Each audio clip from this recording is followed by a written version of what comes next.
The stagecoach door swung open, and Margaret Fletcher stepped into Wyoming dust, wearing a wedding ring that didn't fit.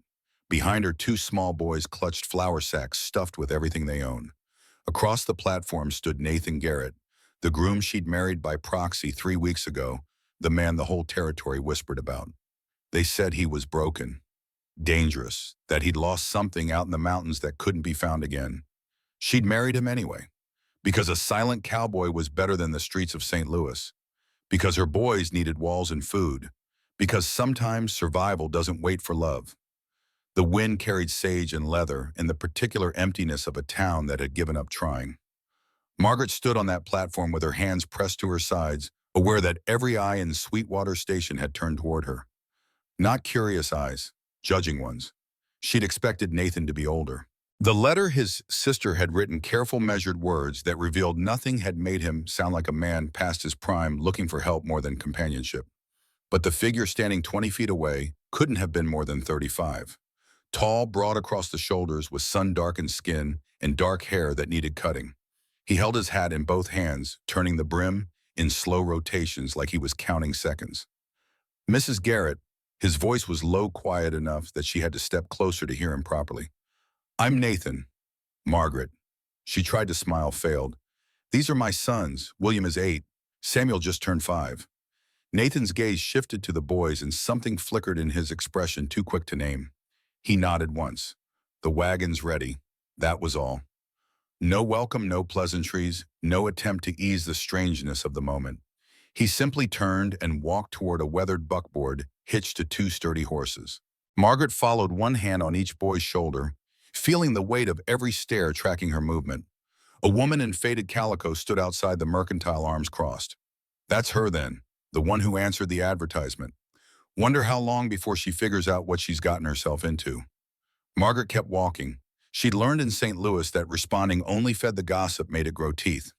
Nathan loaded their belongings, 3 carpet bags, 1 trunk, the flour sacks into the wagon bed with efficient, impersonal movements. He didn't offer to help her onto the seat, didn't speak to the boys, just waited until they'd all climbed aboard, then released the brake and guided the horses onto the rutted road leading out of town. The silence stretched. William sat stiff beside her, trying to be brave. Samuel pressed against her other side thumb, creeping toward his mouth before she caught his hand gently. The landscape rolled past. Endless grass, distant mountains still crowned with snow. Sky so wide it made her chest ache. How far, she finally asked. 12 miles. Nathan didn't look at her. We'll be there before dark. Is the house large? No. She waited for more. Nothing came. The man drove the wagon like he was alone, his attention fixed on the horizon, his jaw set in a way that suggested he'd rather be anywhere else. This is a mistake, Margaret thought. I've traded one impossible situation for another. But there was no going back. She had $17 left to her name, 2 growing boys, and a reputation in St. Louis that would have kept her unemployable, even if positions existed. When she'd seen the advertisement in the Missouri Gazette, widower seeks wife, must accept children, no romance expected, it had seemed like Providence. A practical arrangement. Mutual benefit. She hadn't expected this wall of silence, this sense that she'd married a ghost. The miles passed. Samuel fell asleep against her shoulder. William watched the landscape with wide eyes, probably wondering if they'd left one kind of poverty for a worse one. Margaret studied Nathan when she thought he wouldn't notice. The set of his shoulders, the careful way he held the reins, the scar that ran from his left eyebrow into his hairline. They said he'd been a trapper before settling here, that he'd lived alone in the mountains for years, coming into town only twice a year for supplies, that something had happened out there, something that had carved the silence into him and left him unable to connect with other human beings. She'd married him anyway. When they passed a narrow creek, Nathan suddenly pulled the horses to a stop. Samuel stirred but didn't wake. See there? Nathan pointed to the muddy bank. Bear tracks. Female with a cub. Came through this morning. His eyes scanned the tree line. Keep distance. Mother bears protecting young are most dangerous. He guided the horses in a wide arc, avoiding the area completely. Margaret watched him navigate by instinct and experience reading the land like other men read newspapers. This was a man who knew where danger lived, knew how to avoid it, a man who could keep her boys safe even if he couldn't talk to them. The sun was low when Nathan guided the horses off the main road onto a narrower track. Ahead, nestled in a shallow valley with a creek running behind it, stood a cabin. Not large as he'd said, single-story, built from rough-hewn logs with a stone chimney and a porch that sagged slightly on one side. A barn and corral stood nearby, both in better repair than the house. Chickens scratched in a fenced yard. A milk cow watched their approach with patient indifference. It wasn't much, but it was more than Margaret had expected. Nathan pulled the wagon to a stop near the porch steps. "I'll get the bags. You'll want to see inside. Show the boys where they'll sleep." It wasn't a suggestion. Margaret climbed down, lifting Samuel carefully, and took William's hand. The cabin door wasn't locked. Swung open on leather hinges, revealing a single large room with a sleeping loft above. The interior was Spartan, but clean. A cook stove stood against one wall, its surface scrubbed. A rough table with 4 mismatched chairs occupied the center. Shelves held tin plates, cups, a few books. The floor was swept. The windows small, with real glass, let in the fading light. In the corner near the stove sat a narrow bed neatly made. One bed, Margaret's stomach tightened. She'd known this was coming, had tried to prepare herself, but the reality of it settled over her like cold water. "Mama," William's voice was small. "Where will we sleep? Up there, I think." She pointed to the loft. "Let me look." The loft was low but serviceable, with 2 pallets already laid out, each with a wool blanket folded at the foot. Someone Nathan, she assumed, had prepared this space. Had thought about 2 boys needing somewhere to sleep. "It's perfect," she told William, forcing brightness into her voice. "Like a fort. You'll be able to see the whole room from up here." Samuel stirred, blinking awake. "I'm hungry." "I know, sweet. We'll make supper soon." Behind her, the door opened. Nathan entered, carrying the trunk on one shoulder, 2 carpet bags in his other hand. He set them down near the bed without ceremony, then went back outside. Returned with the flour sacks, placed them beside the others. "There's salt pork in the larder, potatoes in the root cellar, out back. Coffee's on the shelf. Thank you." Margaret kept her voice even. "I'll start something." He nodded, started toward the door. "Nathan?" He stopped, hand on the frame. "Where will you sleep?" For the first time, he looked directly at her. His eyes were gray, she realized, the color of storm clouds. "Barn's fine. You don't need to." "Barn's fine," he repeated, and walked out. Through the window, Margaret watched him unhitch the horses, lead them toward the corral. His movements were practiced, efficient. A man who'd learned to do everything alone and had never unlearned it. She found the salt pork, sliced it thin, set it frying in a cast iron pan. Located potatoes in the root cellar, a deep hole behind the cabin with the wooden cover, and scrubbed them clean. Made coffee in a battered pot. Set the table with the tin plates. By the time Nathan came back inside, the food was ready. He washed his hands at the basin, dried them on a towel that had seen better days, and sat at the table without speaking. Margaret served him first, then the boys, then herself. They ate in silence. Samuel struggled with his pork. It was tough, needed longer cooking, and Margaret cut it smaller without drawing attention. William ate mechanically, exhaustion written in every line of his small body. Nathan cleaned his plate, drank his coffee in 3 long swallows, and stood. "I'll be in the barn if you need anything." "Nathan, wait." Margaret stood as well. "We should talk about arrangements. Expectations." He went very still. "What do you need to know?" "Everything." She kept her voice steady. "I don't know what you expect from this marriage. What my duties are. How you want things done. Cook, clean, take care of the house. That's all."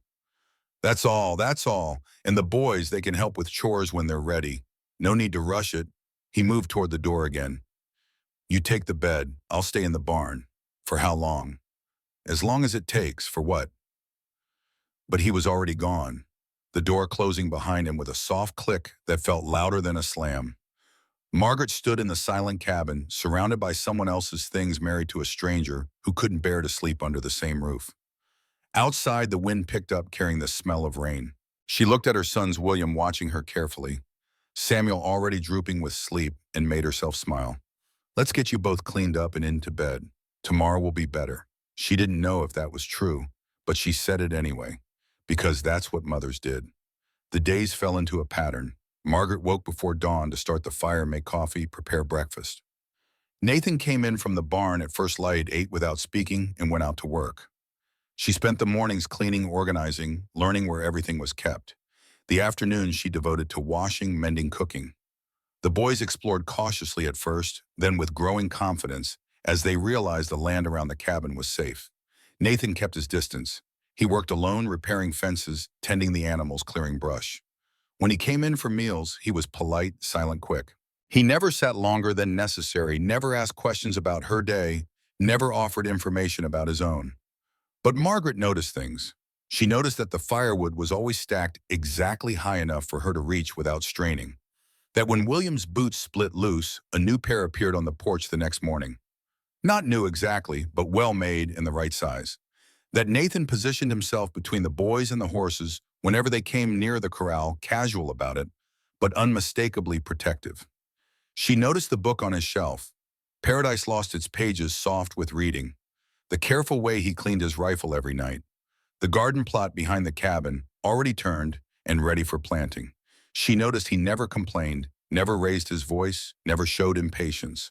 But she also noticed he never smiled, never relaxed, moved through each day like a man fulfilling an obligation he'd rather not have accepted. On the fourth night, as she cleared the supper dishes, Margaret made a decision. "Nathan," she said before he could escape to the barn.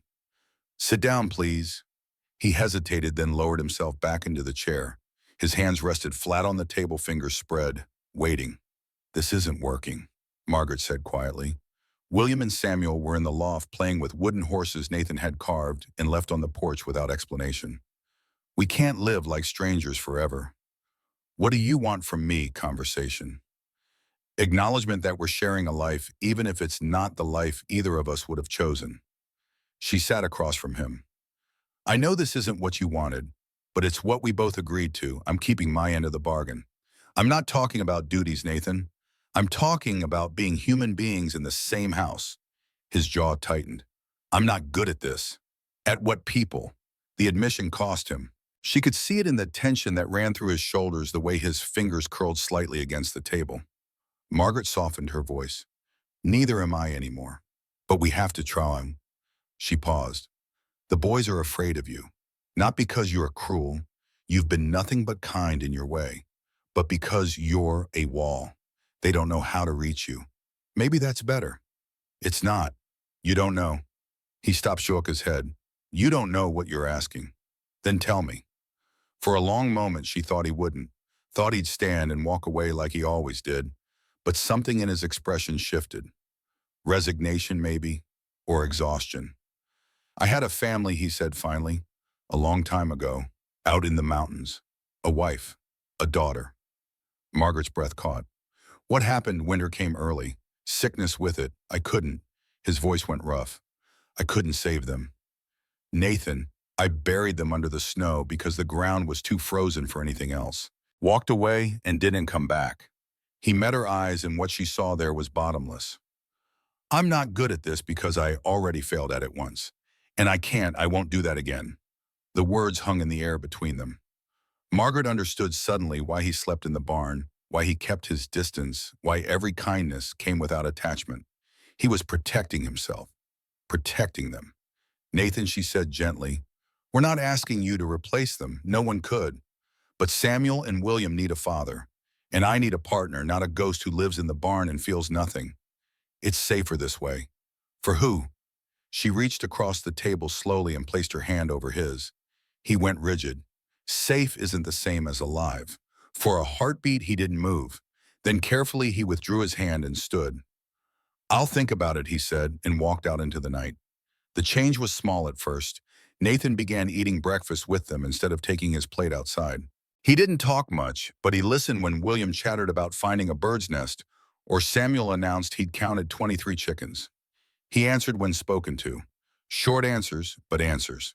He started coming in earlier in the evenings, helping Margaret carry water from the creek, splitting kindling for the morning fire. Once, when she burned her hand on the stove, he brought her a tin of salve from the barn without being asked. "My wife made it," he said, setting it on the table. "From comfrey and beeswax.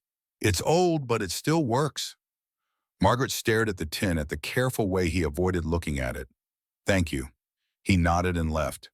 But that night he didn't go to the barn. Instead, he spread his bedroll on the floor near the stove, far enough from her bed to be respectable, close enough to be present. "You don't have to sleep on the floor," Margaret said. "I know." He settled onto the bedroll, folded his arms behind his head. But I'm tired of the barn. It was the closest he'd come to admitting he wanted to be there. Margaret smiled in the darkness. Good night, Nathan. Good night. The days grew longer. Spring settled over the valley in earnest, bringing green grass and wildflowers and the first warm winds. Margaret planted the garden. Beans, squash, carrots, lettuce. Nathan built a better fence around it without being asked. William learned to gather eggs. Samuel followed Nathan everywhere, asking endless questions that Nathan answered with increasing patience. One afternoon, Margaret found them in the barn together. Nathan was showing Samuel how to brush the horses, his large hands guiding the boy's smaller ones. Like this. Nathan demonstrated the stroke. Gentle but firm. They like it. Samuel mimicked the motion, face serious with concentration. Does she have a name, Josie? That's pretty. It was my daughter's name. The words were quiet, almost lost in the rustle of straw and the horse's contented breathing. But Margaret heard them, saw the way Samuel looked up at Nathan with complete trust. I bet she was nice, Samuel said. She was. Nathan's voice was steady.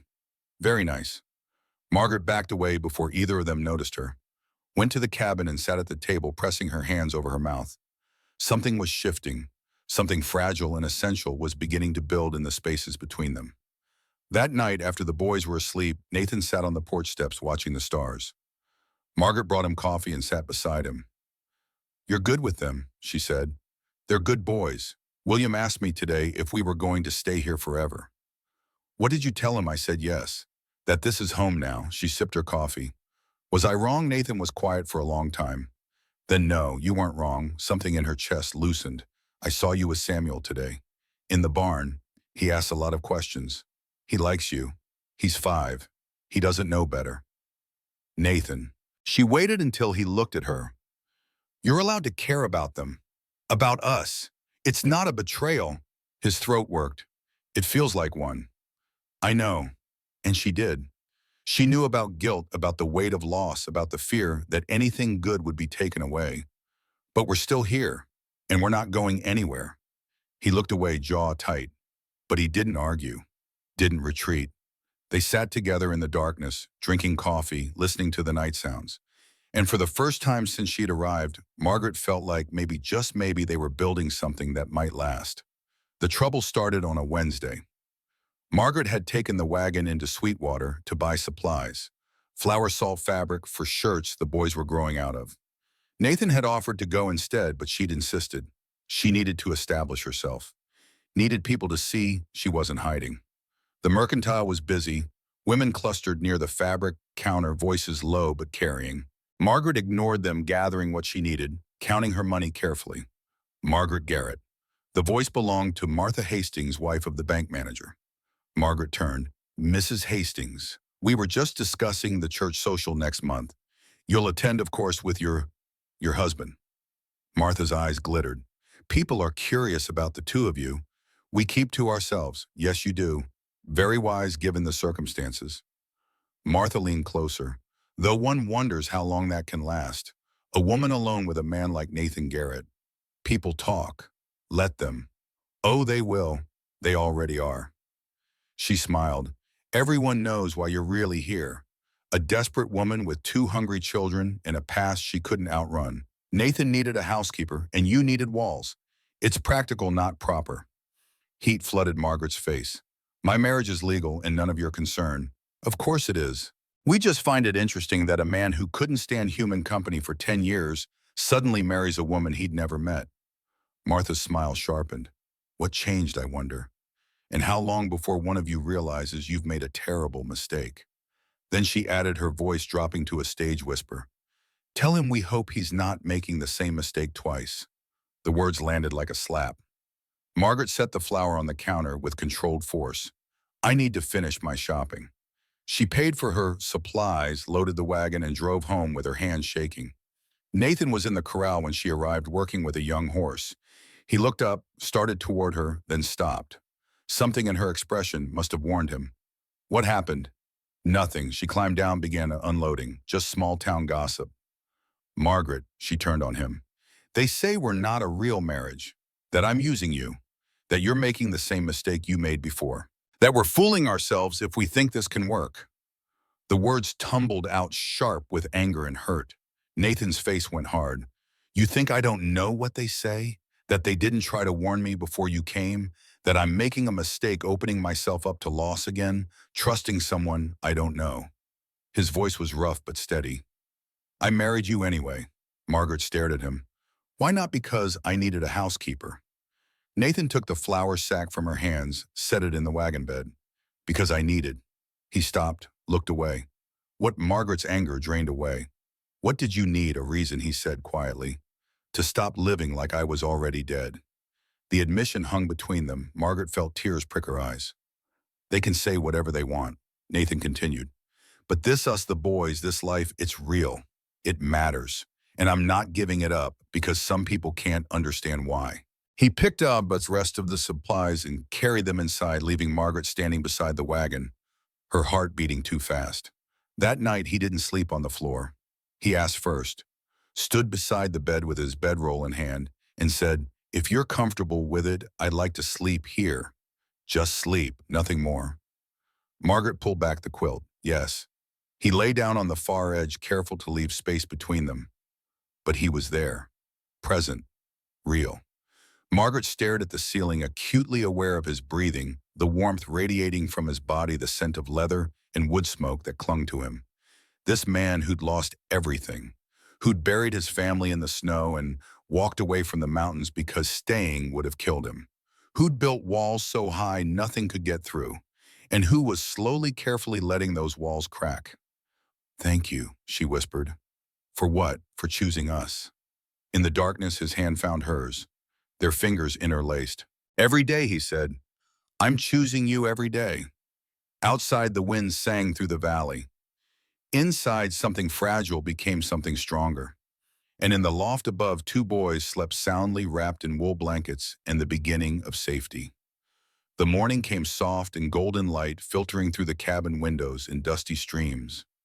Margaret woke to find Nathan already up standing at the stove with coffee brewing. He'd folded his side of the quilt with precise corners, but the indentation of his body remained in the mattress beside her. Morning, he said without turning around. Good morning, she sat up, smoothing her braid. You didn't have to start the fire. Old habit. He poured 2 cups, brought one to her. Their fingers brushed as she took it. Sleep well, I did. Better than she had in months, actually. Something about his presence, solid, steady, had quieted the anxious voices that usually kept her half awake. You, well enough. It was a small conversation, unremarkable to anyone listening. But for them, it felt monumental. A morning greeting, coffee shared, the ordinary intimacy of 2 people learning to occupy the same space. William appeared at the top of the ladder, hair, standing in all directions. Is it breakfast time soon? Margaret said. Wake your brother and wash up. The day unfolded like the ones before it, but different in subtle ways. Nathan lingered over breakfast, telling William about a hawk's nest he had spotted near the north fence. Samuel announced he wanted to help with the horses, and Nathan agreed without hesitation. When Margaret went to hang laundry, she found that someone had already strung a new line between 2 posts higher than the old one, easier to reach. Small things, quiet things, the kind of gestures that built a foundation without fanfare. By afternoon, the sky had turned heavy with clouds. Nathan came in early, glanced at the darkening horizon. Storm coming. Big one from the look of it. Should I bring things inside? Already did. Chickens are secured, cows in the barn. He checked the windows, made sure the shutters were ready. Might lose some shingles if the wind picks up. I'll check the roof after it passes. The storm hit just before supper, a wall of wind and rain that turned the world gray. Thunder rolled across the valley like distant artillery. Samuel pressed against Margaret's side, eyes wide. William tried to look brave, but flinched at each lightning strike. It's all right, Nathan settled into his chair, with a calmness that seemed to fill the room. Cabin solid. We're safe here. How do you know? Samuel asked, voice small. Because I built half of it myself, reinforced the beams, sealed every crack. He gestured to the walls. This place has weathered worse storms than this. It'll hold. The certainty in his voice worked like magic. Both boys relaxed visibly. Margaret felt her own tension ease. There was something profoundly reassuring about Nathan's competence, his unshakable belief in the things he'd built with his own hands. They ate by lamplight while rain hammered the roof. The storm raged outside, but inside the cabin felt like a refuge. Warm, dry, secure. After supper, Nathan surprised them all by pulling the battered copy of Paradise Lost from the shelf. "You read?" William asked, clearly amazed. Sometimes. Nathan opened the book pages, falling to a familiar spot. "My wife taught me. Said a man should know more than how to shoot and trap." It was the first time he'd mentioned her without pain, tightening his voice. "Would you read to us?" Margaret asked quietly. He looked uncertain. "It's not exactly a cheerful story." "We don't need cheerful. We just need something." So he read. His voice was rough, at first unpracticed, but it settled into a rhythm as the words took hold. Milton's language filled the cabin. Grand, dense, beautiful. The boys didn't understand half of it, but they listened anyway, captivated by the sound of Nathan's voice giving shape to something larger than their small world. When he finished the passage, Samuel was asleep against Margaret's shoulder. William was nodding off. The storm had gentled to steady rain. "That was beautiful," Margaret said. Nathan closed the book carefully. "She used to read it to our daughter, even when she was too young to understand. Said it didn't matter. That beautiful words were worth hearing regardless." "She sounds wise." She was. He set the book aside. "I haven't opened that in years. Thought it would hurt too much. Did it?" "Not as much as I expected." He looked at her directly, that gray gaze steady. "Things hurt less now. Since you came." The words settled between them, simple and profound. Margaret felt warmth spread through her chest. Not the sharp heat of new attraction, but something deeper. Recognition, maybe. The sense that they were both emerging from long winters into uncertain spring. "Help me get the boys to bed," she said softly. Together they carried the sleeping children to the loft, tucked them under blankets, smoothed hair from foreheads. Nathan's hand lingered on Samuel's shoulder for just a moment before he pulled away. Downstairs, the cabin felt intimate in the lamplight. Rain continued its soft percussion on the roof. Margaret banked the fire while Nathan checked the door, the windows. The familiar rituals of securing a home for the night. When they finally lay down together now, without discussion or hesitation, Margaret felt the day's tensions drain away. Nathan's breathing deepened beside her. His hand found hers in the darkness. "Margaret, yes, I'm glad you're here." She smiled against the pillow. "So am I." Outside, the storm moved east, leaving the valley washed clean and quiet. Inside, two people who'd married as strangers fell asleep holding hands, building trust in increments too small to name, but too real to dismiss. The morning brought crystalline air and a world scrubbed bright. Nathan was on the roof before breakfast, replacing 3 shingles that had blown loose. Margaret worked in the garden, pulling weeds, checking the seedlings that were just beginning to break through the soil. William helped Samuel gather eggs, both boys chattering about the storm like they'd survived a great adventure. It felt for the first time like a family. The feeling lasted until mid-morning when a rider appeared on the road from town. Margaret straightened, shading her eyes. Nathan climbed down from the roof, wiped his hands on his pants. They both watched as the horse drew closer. A fine bay gelding carrying a man in a suit too clean for ranch country. "Expecting someone?" Nathan asked. "No." The rider stopped at the edge of the yard, dismounted with the careful movements of someone unused to horses. He was perhaps 40, with thinning hair and a soft face that suggested indoor work and regular meals. "Mr. Garrett," his voice carried the clipped tones of the East Coast. "I'm looking for Nathan Garrett." "You found him." Nathan's posture had shifted, not threatening, but watchful. "What's your business?" "My name is Howard Brennan. I'm an attorney from Cheyenne." He pulled a leather case from his saddlebag. "I have documents that require your signature regarding property rights in a legal matter that's been pending for some time." Margaret moved closer to Nathan. Something in the attorney's manner set her nerves on edge. Too smooth, too practiced. "I don't have any legal matters," Nathan said flatly. "Actually, you do. It concerns the land your previous homestead occupied. The property in the Medicine Bow Range where you lived before relocating here." Margaret felt Nathan go very still beside her. "There's been a dispute about mineral rights. The railroad is interested in building through that territory, and certain parties have claimed your abandonment of the property nullified your claim. That land is filed and registered." "Was filed. But according to territorial law, continuous occupation is required to maintain a claim. You haven't set foot there in 10 years. I had cause. I'm sure you did. But the law doesn't account for personal tragedy, Mr. Garrett. It accounts for presence and use. Brennan opened his case, withdrew papers. However, I'm not here to dispute your claim. I'm here to offer you a settlement. The railroad is willing to pay a fair price for the rights to build through your former property. $500. The sum hung in the air. It was more money than most men in the territory saw in 5 years. But Margaret watched Nathan's face and saw only stone. That land isn't for sale. Mr. Garrett, be reasonable. You're not using it. You've built a life here. $500 could improve this property considerably. New barn, better equipment, security for your family. His gaze slid to Margaret. Your new family. The answer is no. I should mention that if you refuse the settlement, the railroad will pursue the legal argument that you've abandoned the claim. They have considerable resources and excellent lawyers. You could lose everything and receive nothing. Then I'll lose it. Nathan's voice was quiet but absolute. But I won't sell. Brennan sighed, tucking the papers away. You're making a mistake. Wouldn't be my first. Think about it at least. I'll be in Sweetwater for 3 more days staying at the hotel. If you change your mind, I won't. The attorney mounted his horse with visible frustration. Good day, Mr. Garrett. Mrs. Garrett. He tipped his hat and rode off, leaving dust and tension in his wake. Margaret waited until he was out of earshot. Nathan, $500, no. He turned toward the barn, shoulders rigid. Just listen. I said no. Why She followed him. That money could change everything for us. The boys need clothes supplies. We could expand the herd. I'm not selling that land. He grabbed a shovel, gripped it hard enough. His knuckles went white. Because of what happened there. Because they're still there. His voice cracked. I buried them in that valley, Margaret. Under a pine tree I planted when my daughter was born. That's their ground. Sacred ground. And I won't let some railroad tear through it like it's nothing. Understanding crashed over her.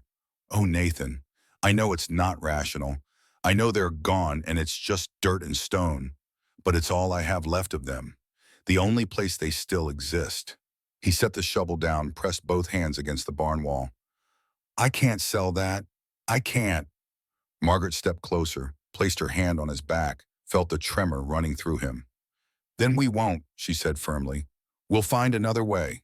The railroad can go around or through someone else's land, but they can't have yours. She moved to stand in front of him, waiting until he met her eyes. That's your family's resting place. No amount of money is worth disturbing that. Relief and gratitude flooded his expression. He pulled her close. The first time he'd truly embraced her, and she wrapped her arms around him, holding tight. Thank you, he whispered against her hair. You don't have to thank me for basic decency. Yes, I do. Because you understand. You're not trying to convince me I'm wrong. You're not wrong. Some things aren't for sale. They stood together in the barn, holding each other while the horses shifted in their stalls and dust motes danced in the light. And Margaret realized that this fierce protection of what mattered, this willingness to stand against the world for the sake of the dead, was exactly the kind of man Nathan Garrett was. The kind of man who would fight for what he loved, even when love cost everything. That evening, after the boys were asleep, they sat at the table with coffee and the weight of decisions ahead of them. They won't give up, Nathan said. Railroad wants what it wants. Brennan was just the first move. What can they actually do? Challenge the claim in court. Argue abandonment. They'll have lawyers, documentation, probably witnesses willing to say, I haven't maintained the property. He stared into his cup. And they'll be right. I haven't been back. Is there any way to fight it I could go back? Establish presence again. Live there long enough to prove the claim is still active. He looked up. But I can't leave you and the boys here alone. Not for that long. Then we go with you. Margaret, no. It's wilderness up there. No town, no neighbors, nothing but mountains and snow. And he stopped. And ghosts. We've survived worse than ghosts. You don't understand. That cabin. I haven't set foot in it since the day I buried them. Everything is still there. Her clothes, the cradle I built, all of it frozen in time. His hands tightened around the cup. I can't go back there. Then let it go. I can't do that either. They sat in silence, trapped between impossible choices. Margaret thought about the attorney's smooth face, his certainty that money could buy anything. Thought about the railroad pushing through, indifferent to the graves in its path. Thought about Nathan, bound by grief to a place he couldn't bear to see again. There has to be another way, she said finally. Something we're not seeing. If there is, I don't know what it is, then we'll figure it out together. He met her eyes across the table. You really mean that? I do. This is our life now, Nathan. Your past, my past, it's all part of what we're building. We face it together or we don't face it at all. Something shifted in his expression, not relief exactly, but recognition. The understanding that he wasn't alone anymore, that the walls he'd built to protect himself had become a prison, and she was offering him a way out. I don't deserve you, he said quietly. That's not for you to decide. I'm here. I'm staying. And whatever comes next, we'll handle it.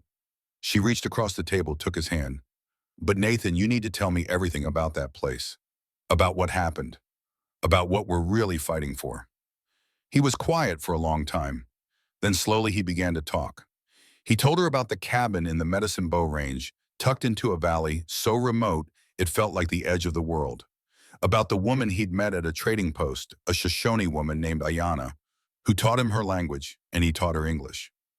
About falling in love in a place where civilization's rules didn't reach.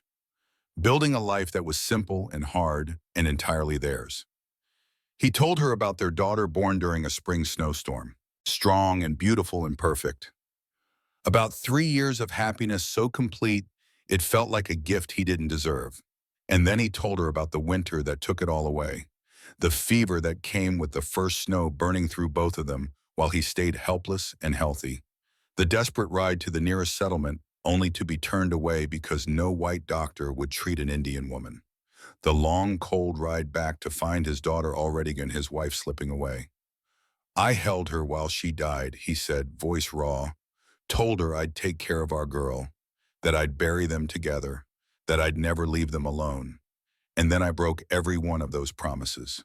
You buried them and ran, left them in that valley and never looked back, never visited, never honored them the way they deserved. He pulled his hand away, scrubbed it over his face. I'm not fighting the railroad because of money or principle. I'm fighting because if I let them build through there, it means I abandoned them twice. And I can't. I won't do that again. Margaret absorbed it all. The love, the loss, the crushing weight of guilt he'd carried for a decade. No wonder he'd hidden in silence.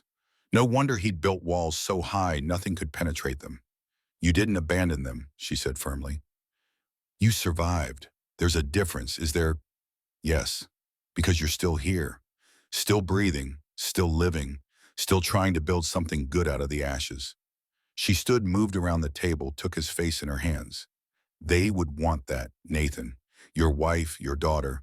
They would want you to live, not just exist, but truly live. You can't know that. I can, because I know what it's like to love someone that much. And real love doesn't demand eternal grief. It demands that you honor the life they gave you by actually living it. His eyes were bright with unshed tears. I don't know how. Then I'll teach you. The same way you're teaching me to trust again, to believe that not every man is like my ex-husband, that not every promise will be broken. She pressed her forehead to his. We're both learning, Nathan, both figuring out how to be whole again. And maybe that's exactly why we found each other. He pulled her close, buried his face in her shoulder. She held him while he shook with silent tears, giving him the space to grieve without shame, without walls, without the terrible isolation that had defined him for so long.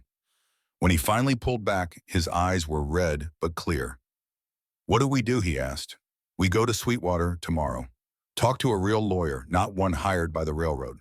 Find out what our options actually are. She wiped his cheek with her thumb. And if we have to go back to that valley, we go together, all of us, and we'll face whatever's there as a family.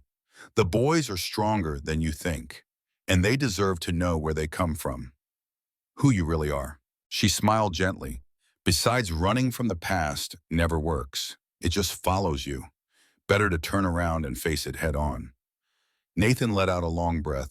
You make it sound simple. It's not simple. It's terrifying. But it's necessary. She squeezed his hands. And I'll be right beside you every step.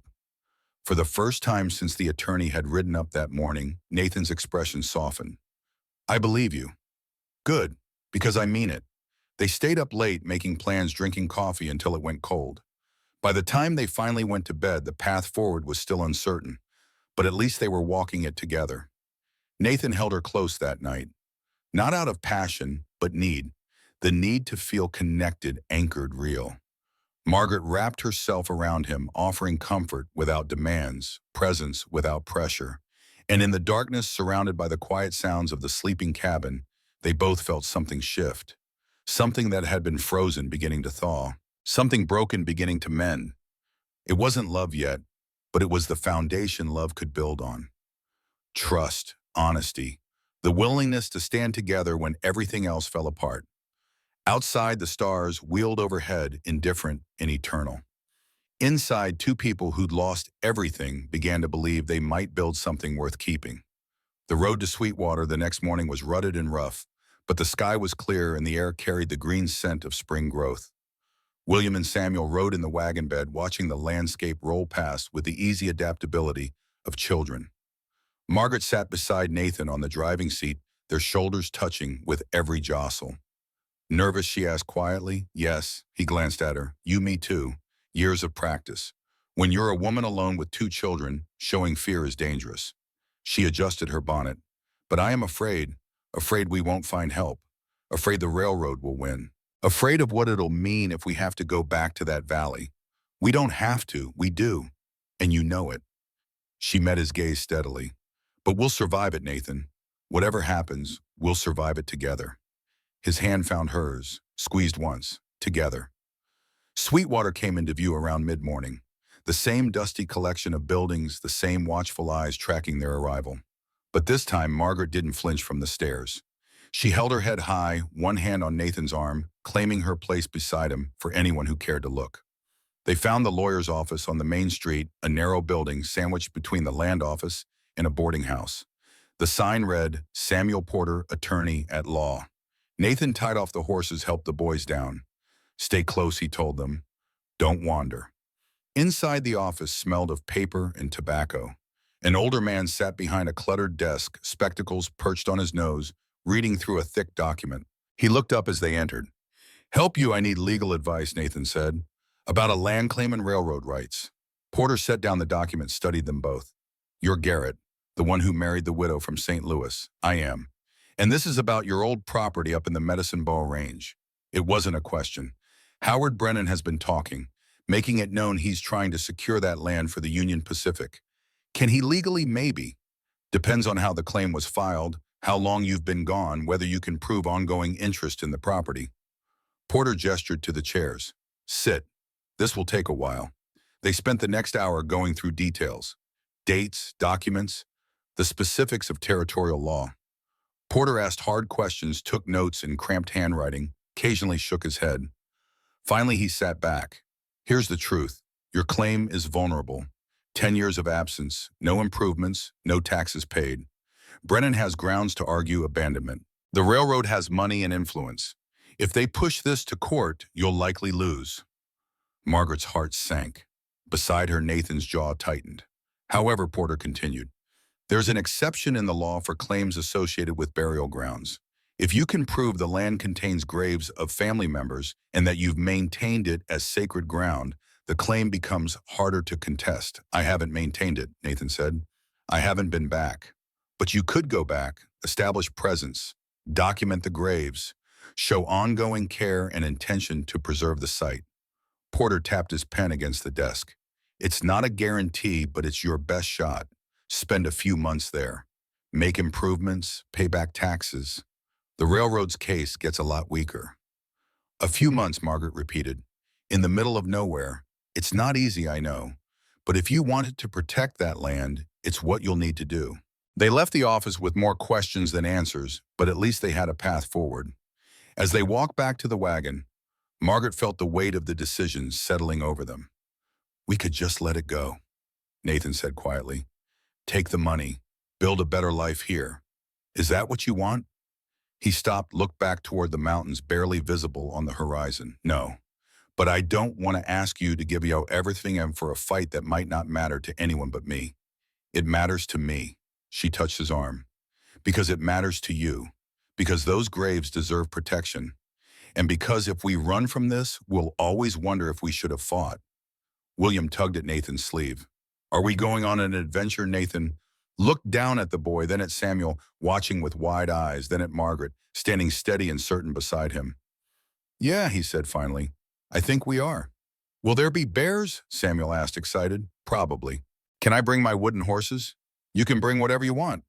The boys cheered already, imagining wilderness adventures. Margaret and Nathan exchanged a look over their heads, equal parts terror and determination. When do we leave, she asked. Soon as we can pack and prepare, before Brennan and the railroad make their next move. He helped her into the wagon. This is going to be hard, Margaret. Harder than anything we've faced so far. I know. There's no guarantee it'll work. I know that too. But you're still willing. She smiled, took his hand. I told you before, we face it together or not at all. So yes, Nathan Garrett, I'm still willing. Now let's go home and start packing. He climbed up beside her, gathered the reins.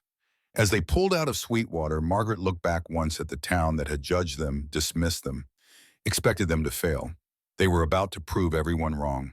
The preparation took 3 days. 3 days of sorting, packing, deciding what was essential and what could be left behind. Margaret worked methodically, folding clothes into crates, wrapping dishes in cloth, making lists of supplies they'd need for months in the wilderness. Nathan reinforced the wagon, built a canvas cover to protect their belongings from weather, spent long hours in the barn preparing equipment they hadn't used in years. On the second day, Martha Hastings appeared at the property line, watching them load the wagon with undisguised curiosity. Going somewhere, Mrs. Garrett, she called out. Margaret straightened, wiping sweat from her forehead. We are. For how long? As long as it takes. People are saying Nathan's running again. That the railroad scared him off. Martha's smile was sharp. That he's dragging you and those poor boys into the wilderness because he can't face civilized society. People say a lot of things, Margaret replied evenly. Most of it's nonsense. Is it? Because it seems to me that a real man would stand and fight, not run to the mountains like a coward. Nathan appeared around the side of the wagon, a coil of rope over his shoulder. His expression was calm, but something dangerous flickered in his eyes. A real man protects what matters, he said quietly, even when small-minded people don't understand why. Martha's face flushed. I'm just concerned for Mrs. Garrett and the children. Taking them into that wilderness, it's reckless, irresponsible. What's irresponsible is standing here gossiping instead of minding your own affairs. Margaret stepped forward, putting herself between Martha and Nathan. We know what we're doing, and frankly, it's none of your concern. Don't say I didn't warn you when it all falls apart. Noted. Margaret turned her back, dismissing her. Now, if you'll excuse us, we have work to do. Martha left in a huff, her skirts kicking up dust. Nathan watched her go, then looked at Margaret with something like admiration. You didn't have to defend me. Yes, I did. She was out of line. Margaret picked up another crate. Besides, I meant what I said. We know what we're doing. Do we? She paused, met his eyes. We know why we're doing it. That's enough. That night, after the boys were asleep, they sat on the porch one last time before leaving. The valley spread before them, dark and peaceful under a sky thick with stars. Margaret leaned against Nathan's shoulder, feeling the solid warmth of him. Are you afraid, she asked. Terrified. Of what? Going back? Seeing that cabin again? Remembering everything I've tried to forget? He was quiet for a moment. Afraid of what it'll do to you and the boys. That place had changed me. Broke something inside me. What if it does the same to you? It won't. You can't know that. I can. Because we're not going there to hide or run away. We're going to face it, claim it, make it ours. She lifted her head to look at him. And whatever ghosts are waiting there, we'll face them together. That makes all the difference. He kissed her forehead, a gentle, grateful gesture that spoke of trust slowly building. When did you get so brave? The day I stepped off that stagecoach and decided to stop being afraid of living. They sat in comfortable silence, watching the stars wheel overhead. Tomorrow they would leave this valley, this cabin that had become their first real home together. But tonight they held on to the peace, storing it up like provisions for the journey ahead. The morning came too quickly. They loaded the last of their supplies as the sun broke over the eastern ridge. Food tools, betting everything they'd need to survive in country that offered no second chances. Nathan hitched the horses with practiced efficiency, while Margaret did a final check of the cabin, making sure the stove was cold, the windows secured, the door properly locked. William and Samuel were nearly vibrating with excitement, treating the whole thing like a grand adventure. They didn't understand the gravity of what they were facing, and Margaret was grateful for that. Let them have their innocence a little longer. Ready? Nathan asked, offering his hand to help her onto the wagon seat. Ready. They rolled out as the sun climbed higher, the cabin growing smaller behind them until it disappeared entirely. The road north was less traveled than the route to Sweetwater, rough, narrow, winding through country that grew wilder with every mile. They passed abandoned homesteads, weathered fence posts marking failed dreams, the scattered bones of cattle that hadn't survived a hard winter. By afternoon, they'd left all signs of civilization behind. The land rose steadily, grass giving way to scrub pine and juniper, the air growing thinner and cooler. The boys' excitement gradually settled into quiet watchfulness as the wilderness closed around them. They made camp that first night beside a clear stream, the water so cold it made their teeth ache. Nathan built a fire while Margaret prepared a simple meal of beans and salt pork. The boys gathered firewood, their voices echoing in the vast silence. How much farther? William asked as they ate. 3 more days, Nathan said. Maybe 4, depending on weather. Will the cabin be nice? Nathan's jaw tightened. It's small, basic, built for surviving, not comfort. Is that where your other family lived? The question was innocent, curious. Samuel looked up from his beans, the ones who died.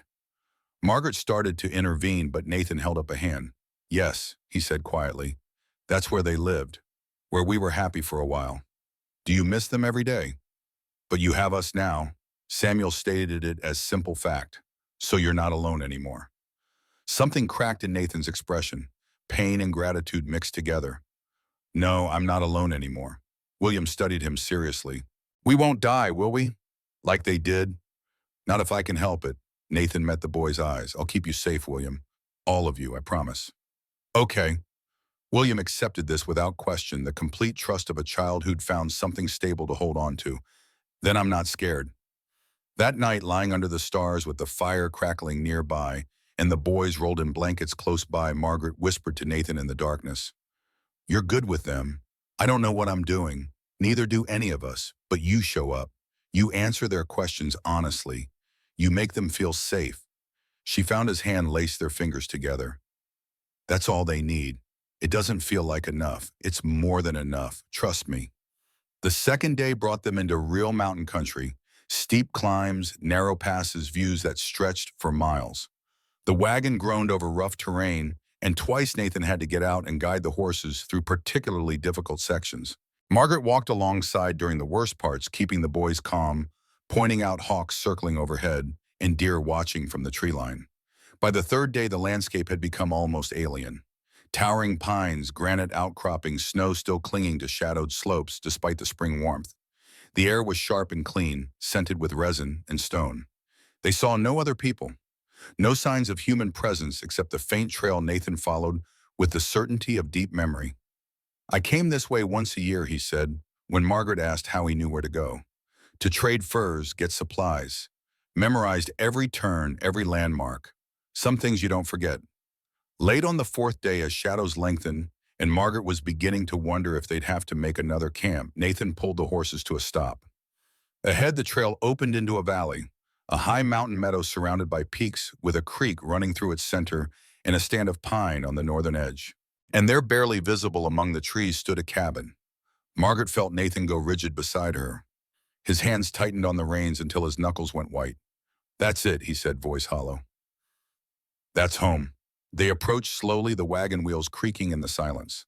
The cabin was smaller than the one they'd left, built tight against the weather with a steep roof and narrow windows. The door hung slightly crooked on its hinges. The porch had partially collapsed, but the structure itself looked sound. Solid logs, good craftsmanship, built to last. Nathan didn't move to get down. He sat frozen, staring at the cabin like it might vanish if he blinked. Nathan. Margaret touched his arm gently. I can't. You can. We're right here with you. Everything's still in there. All of it. Her clothes, the dishes she used to cradle. His breath came short and fast. I can't walk in there and see it all again. Then I'll go first. Margaret climbed down, motioned for the boys to stay in the wagon. Wait here, all of you. She approached the cabin alone, her heart hammering. The door resisted, at first swollen from years of weather, then swung inward with a groan. Dust and stale air rushed out. Margaret stepped inside, letting her eyes adjust to the dimness. The interior was frozen in time, exactly as Nathan had described. A table with 2 chairs, a bed in the corner, quilts still spread across it, shelves holding tin cups, plates, a few books. And in the corner, bathed in the last light coming through the window, a cradle, carved from dark wood. So beautifully made it took her breath away. Margaret moved through the space, slowly cataloging everything. Women's clothing hung on pegs, deerskin dresses decorated with intricate beadwork, a wool shawl, moccasins so small they must have belonged to a child. Personal items scattered across surfaces suggested lives interrupted rather than ended. A hairbrush with long, dark strands still caught in the bristles. A pair of spectacles, a half-finished basket. She found what she was looking for on the mantel, a small wooden box carefully carved. Inside were 2 locks of hair, one black and silky, one finer and lighter. A woman's hair, a child's hair, preserved with love and care. Margaret stood in that cabin, surrounded by the ghosts of Nathan's first family, and felt no jealousy, only profound sadness for what he'd lost, and determination to help him honor it properly. She went back outside. Nathan was still in the wagon, William and Samuel watching him with worried eyes. "It's beautiful," Margaret said quietly. "Everything she made, everything she touched, it's all beautiful. And she would be so proud of what you built here. I left them. You survived. There's a difference," she held out her hand. "Come inside, Nathan. Come home." He climbed down slowly, moving like a man walking to his execution. But he took her hand, let her guide him toward the door. The boys followed, sensing this was important. Nathan stopped at the threshold, breathing hard. Then with visible effort, he stepped inside. The sound he made was broken, raw. He stood in the center of the room, turning slowly, taking in every detail. His gaze landed on the cradle and stayed there. "I made that for her," he whispered. "Carved it from cedar. Took me 3 months. She loved it. I can tell." He moved to the cradle, knelt beside it, ran his fingers over the smooth wood. She would sleep in it while Ayanna worked. I'd watch them both, thinking I was the luckiest man alive. His voice cracked. Then they were gone, and the cradle was empty, and I couldn't bear to look at it. Margaret knelt beside him, placed her hand over his. "It's still beautiful, still full of love. That doesn't go away just because they're gone. It hurts, I know. But pain means it mattered, means they were real and loved and important." She waited until he looked at her. "And they still are, Nathan. We're not here to erase them. We're here to honor them." William approached cautiously. "Did your little girl sleep in that?" "She did. It's really pretty." He touched the carved edge gently. "You're good at making things. My wife taught me. Said a man's hands should create, not just destroy." Samuel moved closer, studying the beadwork on one of the dresses. "These are so fancy. Ayanna made those. Each pattern meant something. Her family's symbols, protection, prayers, wishes for good fortune." Nathan stood slowly, moved to the dress, touched the beadwork with reverent fingers. She was an artist. Everything she made was beautiful. "Like Mama's sewing," Samuel said brightly. "She makes things pretty too." The comparison seemed to ground Nathan, pull him back from the edge of grief. "We should air this place out," he said, voice steadier. "Get it livable again." They spent the rest of the day opening windows, sweeping out years of dust and debris, carrying in their supplies. Nathan worked methodically, touching things he'd avoided for a decade. Ayanna's belongings, their daughter's toys, the everyday objects of a life lived and lost. He didn't put anything away, didn't try to erase the evidence of his first family. Instead, he made space beside it for the new one, creating a home that honored both past and present. Margaret found him that evening sitting on the porch, staring at the meadow as the sun set behind the peaks. She sat beside him, waited. "There's a spot under the pine trees," he said finally, "where I buried them. I should visit, pay my respects. But I don't know if I can. Then we'll go together tomorrow, when you're ready." "What if I'm never ready? Then we'll go anyway. Because some things have to be done, whether we're ready or not." He leaned against her, exhausted by emotion and memory. "How are you so strong? I'm not. I'm terrified. But I'm here and I'm not leaving, so I might as well be useful. That got a small, broken laugh from him. Useful, that's one way to put it. What would you call it essential? He took her hand. You're essential, Margaret, he heaved. I couldn't do this without you. Good thing you don't have to. They sat together as darkness fell. The valley quiet around them, except for the creek's constant murmur and the wind moving through the pines. Inside the cabin, the boys were settling into the loft space Nathan had built years ago for a daughter who never grew old enough to use it. Now it held William and Samuel, their voices drifting through the window as they played with wooden horses before sleep. It's strange, Nathan said quietly, being back here. I thought it would destroy me, but with you here with the boys, it's different. Still painful, but not just painful. There's something else, too. What hope, maybe.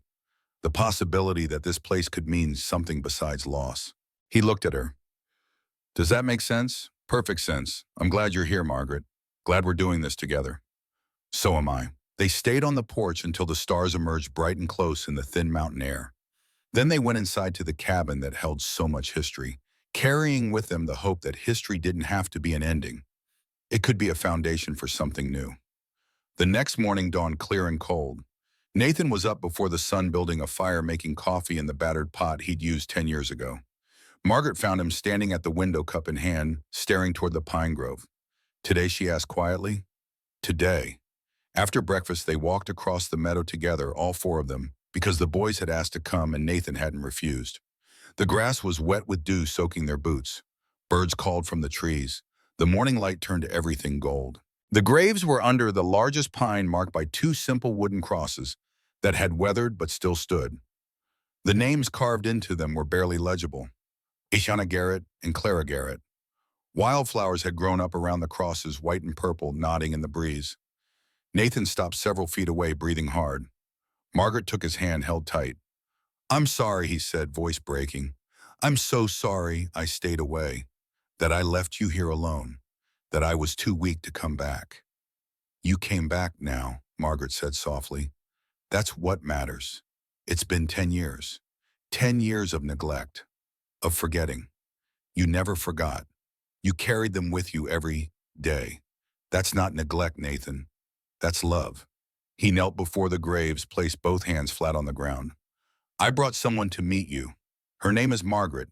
She's brave and kind and everything I don't deserve.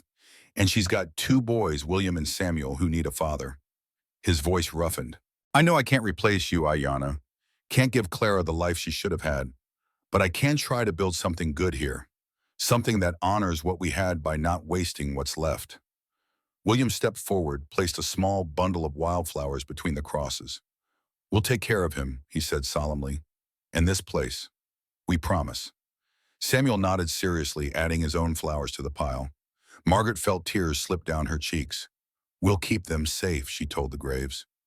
Your memory, this place, everything you built together, and we'll make sure what happened here meant something. They stayed for a long time, the four of them together under the pine tree, honoring the dead while committing to the living. Finally, Nathan stood wiping his eyes and turned to face the meadow and the cabin beyond. We have work to do, he said, improvements to make, taxes to pay, a claim to establish. He looked at Margaret. Ready, ready. The next weeks were brutal.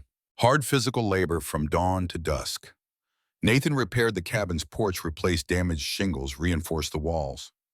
Margaret planted a garden in the rich mountain soil, sewed new curtains, organized the space to accommodate 5 people instead of 2. William and Samuel helped where they could, learning to chop kindling, tend the chickens Nathan had brought from a trading post 2 days' ride away, fetch water from the creek. Every improvement was documented carefully. Nathan kept a journal noting dates and work completed, saving receipts for materials and supplies. They paid 10 years of back taxes in a lump sum that hurt but was necessary. And slowly, painstakingly, they transformed the cabin from a monument to loss into a living, breathing home. But it wasn't easy. Some days Nathan would find something, a toy, a dress, a carved spoon, and freeze, overcome by memory. Margaret learned to recognize the signs, to give him space when he needed it, support when he'd accept it. She never pushed, never demanded he move faster than he could manage. Other days the isolation wore on her. No neighbors, no town, no one to talk to except Nathan and 2 young boys. The silence was oppressive, sometimes broken only by wind and water and the occasional animal call. She'd stand on the porch looking at the surrounding peaks and wonder if they'd made a terrible mistake. But then Nathan would come up behind her, wrap his arms around her waist, and ask what she was thinking. And she'd lean back against him, feeling the solid warmth of his presence, and remember why they were here. "We're doing the right thing," she'd say. "You sure positive?" 1 month became 2. The garden flourished in the mountain sun. The boys grew brown and strong, adapting to wilderness life with remarkable ease. Nathan began to smile more often, laugh at Samuel's endless questions, teach William how to track deer and read weather signs. And slowly, carefully, he began to heal. One evening, as they sat on the newly repaired porch watching the sunset, Nathan reached for Margaret's hand. "Thank you," he said quietly. "For what? For seeing what I couldn't. For believing this could be more than a graveyard." He gestured to the valley, the cabin, the life they were building. "For making it home again." "It was always home, Nathan. It just needed people in it who weren't afraid to live." He pulled her close, kissed her temple. "I love you, Margaret Garrett. Should have said it sooner, but I'm saying it now. I love you." The words landed like grace. Margaret turned in his arms, looked into those storm-gray eyes, and smiled. "I love you too." It wasn't the romantic declaration of novels or songs. It was quieter than that, built on shared work and mutual respect and the thousand small moments that had woven their lives together. But it was real, and it was earned, and it was exactly what they both needed. That night, for the first time, they came together as husband and wife in truth. Not out of obligation or convenience, but out of genuine desire and deepening love.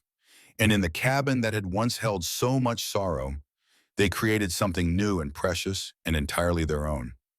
The morning brought rain, soft at first, then building to a steady drumming on the cabin roof.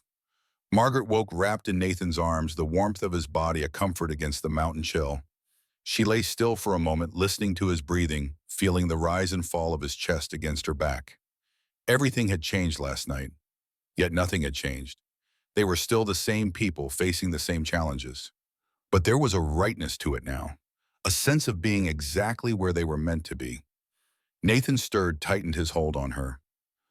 "Morning," he murmured against her hair. "Morning." She turned to face him. "Did you sleep better than I have in years?" He traced her jawline with gentle fingers. "You the same." They lay together, reluctant to break the spell, until William's voice drifted down from the loft. "Mama, it's raining. I hear it's sweet. Can we still go fishing, like Nathan promised?" Nathan smiled against Margaret's shoulder. "Rain or shine," I said. "That creek's full of trout, and they bite better when it's wet." The day unfolded with comfortable domesticity despite the weather. Nathan took the boys to the creek, all 3 of them returning soaked and triumphant with 6 fat trout. Margaret fried them for lunch, the smell filling the cabin with warmth. Afterward, while the rain continued, Nathan taught William how to tie fishing knots and Samuel how to sharpen a knife safely. It was ordinary and perfect, the kind of day that would have seemed impossible 3 months ago when Margaret had stepped off that stagecoach into uncertainty. But the peace didn't last. 2 days later, a rider appeared in the valley, the first person they'd seen since arriving. Nathan spotted him from the porch, went rigid. "Company," he said, voice tight. Margaret came to stand beside him, shading her eyes. The rider was dressed in Eastern clothes, riding a horse too fine for mountain travel. Even from a distance, she recognized the calculated confidence in his posture. "Howard Brennan," she said. "How did he find us?" "He's a lawyer. Finding people is what they do." Nathan's jaw set hard. "Take the boys inside. Stay there until I tell you it's safe." "Nathan, please, Margaret. I need to know you're protected." She wanted to argue, but something in his expression stopped her. She called the boys, herded them inside, but positioned herself by the window where she could see and hear everything. Brennan dismounted near the porch, looking around with undisguised disdain. The valley was beautiful, but Margaret could imagine how it appeared to someone from Cheyenne. Isolated, primitive, impossibly remote. "Mr. Garrett." Brennan brushed rain from his coat. "I must say you're a difficult man to track down." "That's the idea." Nathan stood with his arms crossed, blocking the porch steps. "What do you want to talk sense into you? You've been up here for 2 months now, making improvements, establishing presence. Very clever, but ultimately futile. The claim's legal. We've paid the back taxes, documented everything. You've got no grounds. Actually, we do. The Union Pacific has filed a challenge based on public interest. The route through this valley would save 6 months of construction time and considerable expense. The territorial governor is sympathetic to the argument that one man's sentimental attachment doesn't outweigh progress for thousands. This isn't about sentiment, it's about property rights. Is it? Because from where I'm standing, this looks like a man who abandoned valuable land for a decade, then scrambled to reclaim it only when someone else showed interest. Brennan smiled coldly. The courts will see it the same way. Then let them. I'll fight this as long as it takes. At what cost legal fees will bankrupt you? The strain of a prolonged court battle will destroy your new family. His gaze flicked toward the cabin, toward where Margaret stood watching. Mrs. Garrett seems like a sensible woman. Does she really want to waste years of her life fighting a battle you can't win? Don't talk about my wife. I'm simply being practical. The railroad is offering $750 now, increased from the original offer because you've improved the property. That's more money than you'd see in 5 years of ranching. Take it, Mr. Garrett. Walk away while you still can. Nathan took a step forward and Brennan instinctively stepped back. You listen to me carefully. My wife and daughter are buried under that pine tree. This valley is their resting place, and I will burn in hell before I let your railroad tear through it. You're being unreasonable. I'm being a husband and a father. Something you clearly don't understand. Nathan gestured toward the trail. Now get off my property before I forget I'm trying to be civilized. Brennan remounted, but his expression had shifted from condescension to something harder. You're making a mistake, Garrett. The railroad doesn't lose. We'll take this land one way or another, and you'll have nothing to show for your stubbornness except debt and regret. We'll see. Indeed we will. Brennan wheeled his horse around, then paused. Oh, and Garrett, the court date is set for September in Cheyenne. Don't miss it. He rode off, leaving tension thick in the air. Nathan stood on the porch, hands clenched into fists, breathing hard. Margaret came outside, touched his shoulder. He's bluffing. He's not. The railroad has unlimited resources and political connections. They can drag this out for years, bleed us dry with legal fees, eventually win through sheer attrition. So what do we do? Nathan turned to face her, and what she saw in his eyes made her heart ache. I don't know. The next morning brought unexpected visitors. Margaret was hanging laundry when she heard horses approaching. Multiple horses. Nathan came out of the barn, rifle in hand, but held low, not threatening. 3 riders emerged from the tree line. Native men on painted ponies, their long hair decorated with feathers, faces weathered by sun and wind. The eldest, a man, perhaps 70, with silver hair and eyes like flint, raised his hand in greeting. Nathan lowered the rifle immediately, something shifting in his posture. Relief, maybe. Or recognition. Running Bear, he said. The old man dismounted with practiced ease. You are Ayana's husband, the one who made her happy. Nathan's throat worked. I tried to. Tried to save her, too. I failed. No man controls death.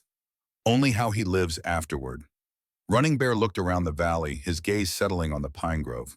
My daughter rests here. Yes, with our child. Then this is sacred ground. The railroad will not pass. He turned to Margaret, studied her with penetrating intensity. You are the new wife, I am. Margaret held his gaze steadily. And I swear to you, I honor Ayana's memory. She'll never be forgotten or replaced. Something softened in Running Bear's expression.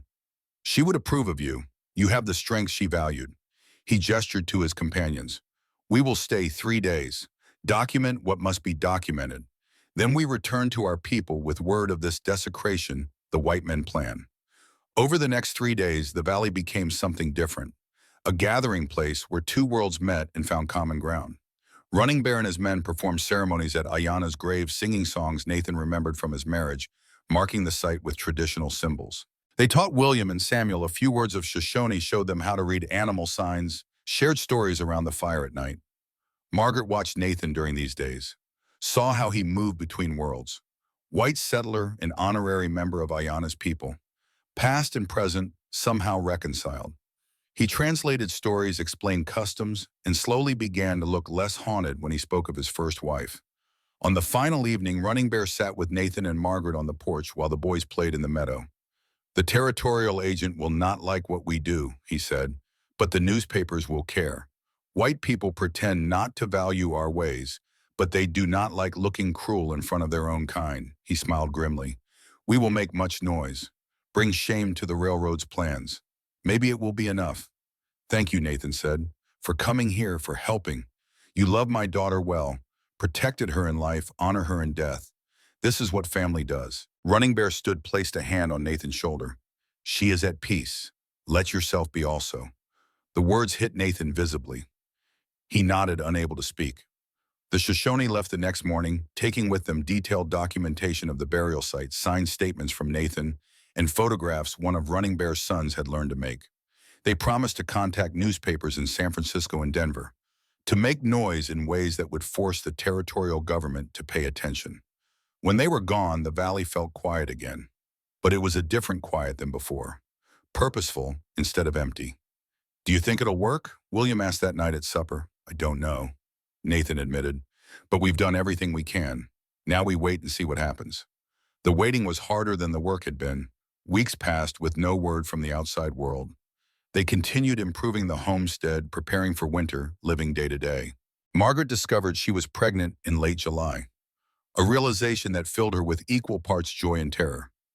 We're going to have a baby, she told Nathan one evening, her hands shaking. He went very still. Are you sure? Yes. For a long moment, he didn't react.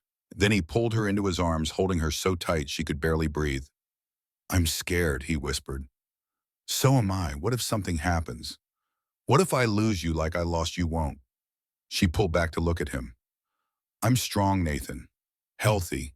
And this baby is wanted and loved already. That makes all the difference, does it? Yes. She took his hand, placed it on her still flat belly. This is our future. Not the railroad, not the court case, not the past. This. He knelt before her, pressed his forehead against her stomach. I'll keep you both safe, he promised, whatever it takes. In August, a letter arrived via a passing trapper who'd been paid to deliver it. The envelope bore Samuel Porter's seal. Nathan opened it with shaking hands, read silently, then looked up at Margaret with an expression she couldn't read. Well, she demanded. Running Bear kept his word. The San Francisco Chronicle ran a story about the railroad trying to build through a sacred burial ground. It's causing a scandal. People are angry. Church groups are protesting. Even some politicians are speaking out against it. That's wonderful. There's more. The territorial governor has agreed to mediate a settlement hearing before the court date. He wants to avoid bad publicity. Nathan's hands tightened on the letter. If we can convince him the cultural significance outweighs the railroad's interests, he might deny their petition entirely. When 3 weeks, in Cheyenne, he looked at her belly. Can you travel? I'm pregnant, not broken. Of course I can travel. It's a hard journey, so is staying here wondering what's happening. She took the letter, scanned it herself. We go together, all of us. We face this as a family and we show them exactly what they're trying to destroy. The journey to Cheyenne was everything Margaret had feared and more. The wagon jolted over rough roads, making her nauseous. The heat was oppressive. By the time they reached the territorial capital, she was exhausted, sore fighting to keep food down. But she held her head high as they entered the hearing room. Nathan on one side, William and Samuel flanking her on the other. Running Bear and 2 of his sons were already there, along with Samuel Porter and a crowd of observers. Newspapermen, curious citizens, railroad representatives in expensive suits. Howard Brennan sat at the opposing table, his expression cold when he saw them. The territorial governor, a portly man named Harrison with mutton-chop whiskers and calculating eyes, called the hearing to order. This is an informal settlement discussion, he announced, not a trial. The purpose is to determine if there's a solution that satisfies all parties without prolonged legal action. He looked at Brennan. The railroad may present its case. Brennan stood smooth and confident. He laid out the railroad's arguments with practiced ease. The route through the valley would save time and money, benefit the territory's economy, bring progress to an undeveloped region. He acknowledged the graves but dismissed their significance. One man's personal tragedy shouldn't impede progress for thousands, he concluded. Mr. Garrett abandoned this land for a decade. His recent attempts to reclaim it are transparent opportunism. Then it was Nathan's turn. He stood slowly, visibly nervous. Public speaking wasn't natural to him, but when he began, his voice was steady. My first wife and daughter are buried in that valley. Not as a matter of sentiment, but as a matter of fact. That land isn't just property to me. It's a sacred trust. I left because grief broke me. I came back because I finally found the strength to honor them properly. He gestured to Running Bear. Ayanna was Shoshone. Her people have used that valley for generations. The graves aren't just mine to protect. They belong to an entire culture.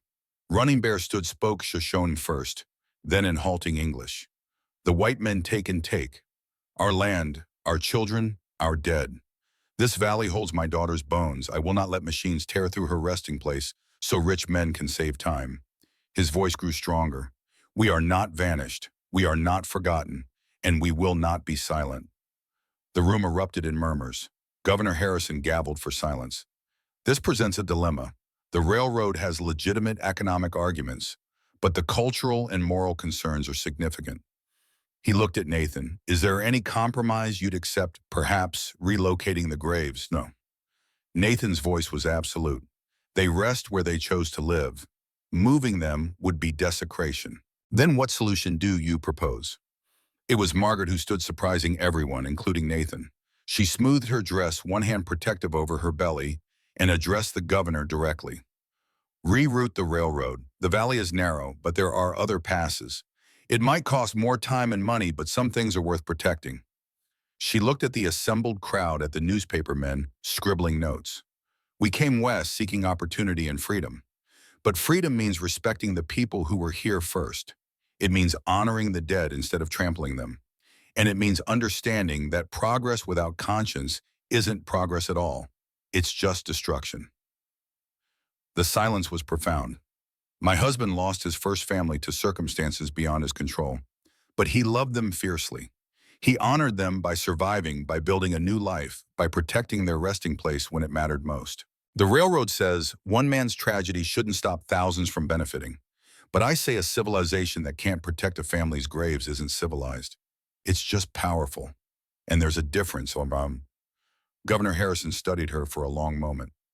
Well, said Mrs. Garrett, to Brennan, does the railroad have a response? Brennan stood, but for the first time looked uncertain. The rerouting would add considerable expense. Margaret didn't sit. Money you can afford. The Union Pacific makes millions. Surely you can spare some to avoid desecrating graves and betraying basic human decency. A newspaper man called out, is the railroad really willing to destroy a family's burial ground to save a few dollars? Another voice, what about territorial laws, protecting cultural sites? Chaos descended. Governor Harrison gabbled repeatedly. This hearing is adjourned. I'll issue a decision within 1 week after consulting with territorial legal counsel and tribal representatives. He looked meaningfully at Brennan. I suggest the railroad consider its public image very carefully before we reconvene. They walked out into the Cheyenne afternoon, exhausted but hopeful. Newspaper men surrounded them, asking questions, taking notes. Nathan kept his arm around Margaret, steering her through the crowd. Running Bear stopped them at the edge of the street. You spoke well, he told Margaret Buyen. With the strength of a mother protecting her young. She smiled tiredly. I'm learning from the best. They stayed in Cheyenne for the week, waiting for the governor's decision. The newspapers ran daily stories, some favorable, some critical, all generating public discussion. Protests formed outside the railroad offices. Church groups issued statements. The pressure built steadily. On the 7th day, Governor Harrison issued his ruling.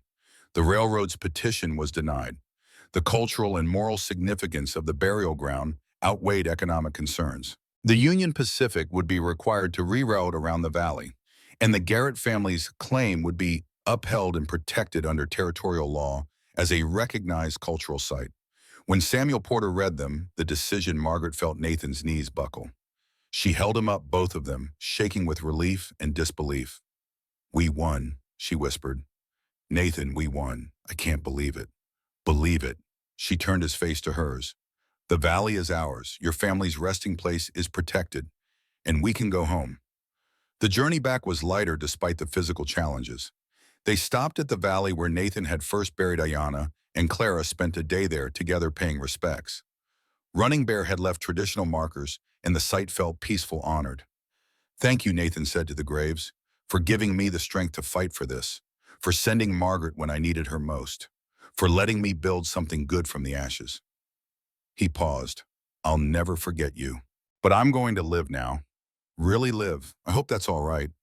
The wind sighed through the pines, carrying the scent of sage and earth, and Margaret could have sworn she heard beneath the wind a sound like blessing. They returned to the mountain valley in early September when the aspen leaves were just beginning their transformation from green to gold. The cabin stood waiting, solid and welcoming, smoke rising from the chimney where Nathan had left embers banked in the stove. Coming home felt different this time. Not like returning to a battleground or a shrine to the past, but like arriving at a place they had truly earned the right to call theirs.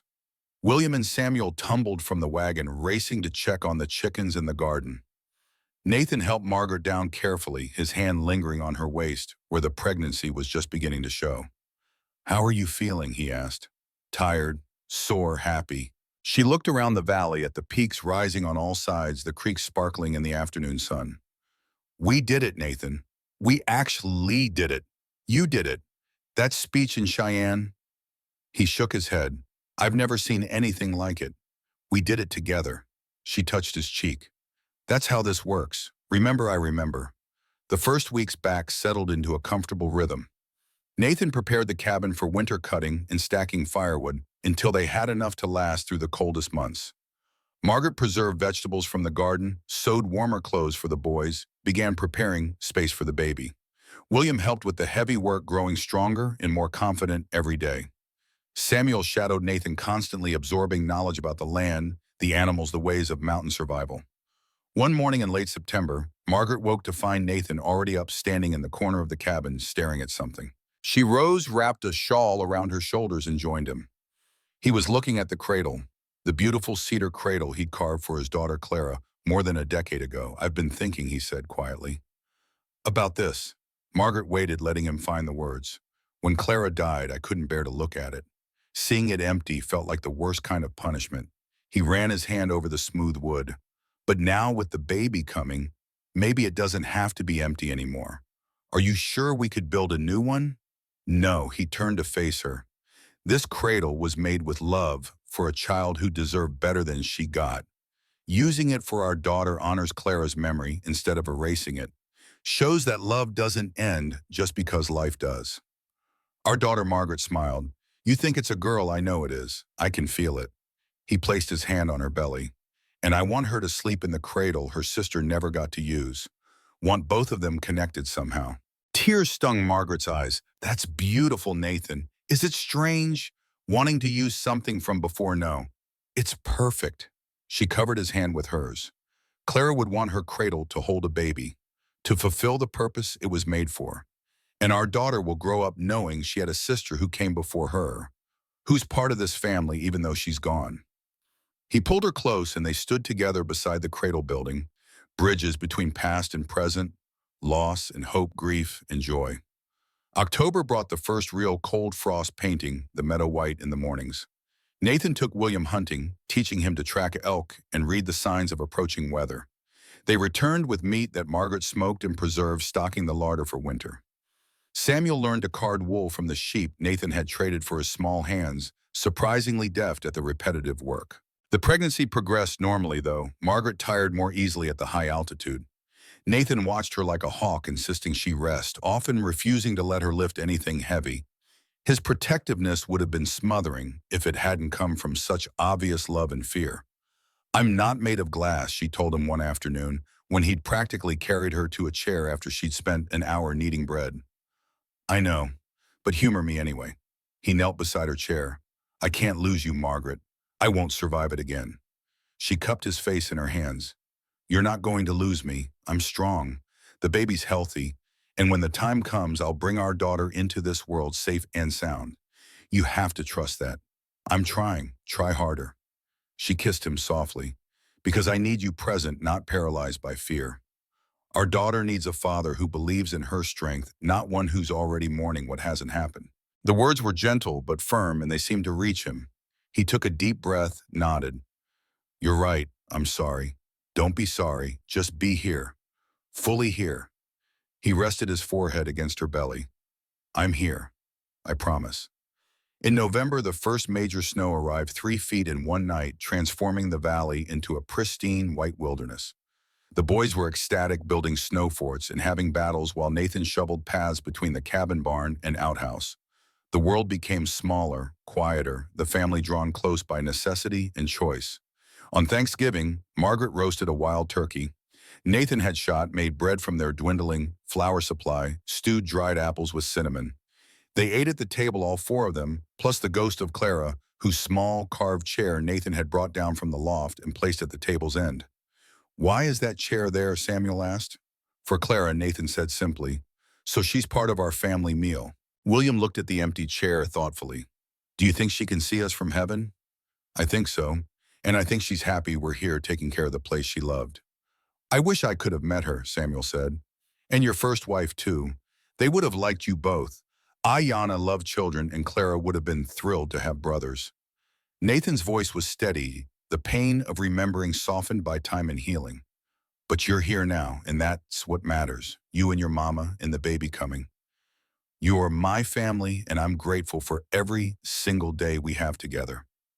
Margaret felt emotions swell in her chest. This man who'd been so broken, so isolated, sitting at a table, surrounded by children and speaking of gratitude with complete sincerity. It was a transformation so profound, it still took her breath away. After dinner, while the boys played with wooden toys Nathan had carved, he and Margaret sat by the fire. "Do you miss our other cabin?" she asked. "The one near Sweetwater sometimes. It was easier there, more convenient." He considered. "But this is home. Real home. The kind and worth fighting for. Even in winter when we're snowed in for weeks at a time, especially then, because we're together. We're safe and we've earned every inch of this place." He laced his fingers through hers. "No regrets, Margaret. Not one. Good. Because I'm about to get very large and uncomfortable, and I need you to not regret this baby." He laughed, a sound that still surprised her with its rarity and richness. "I could never regret her. She's proof that life goes on, that love is stronger than loss. When did you become a philosopher?"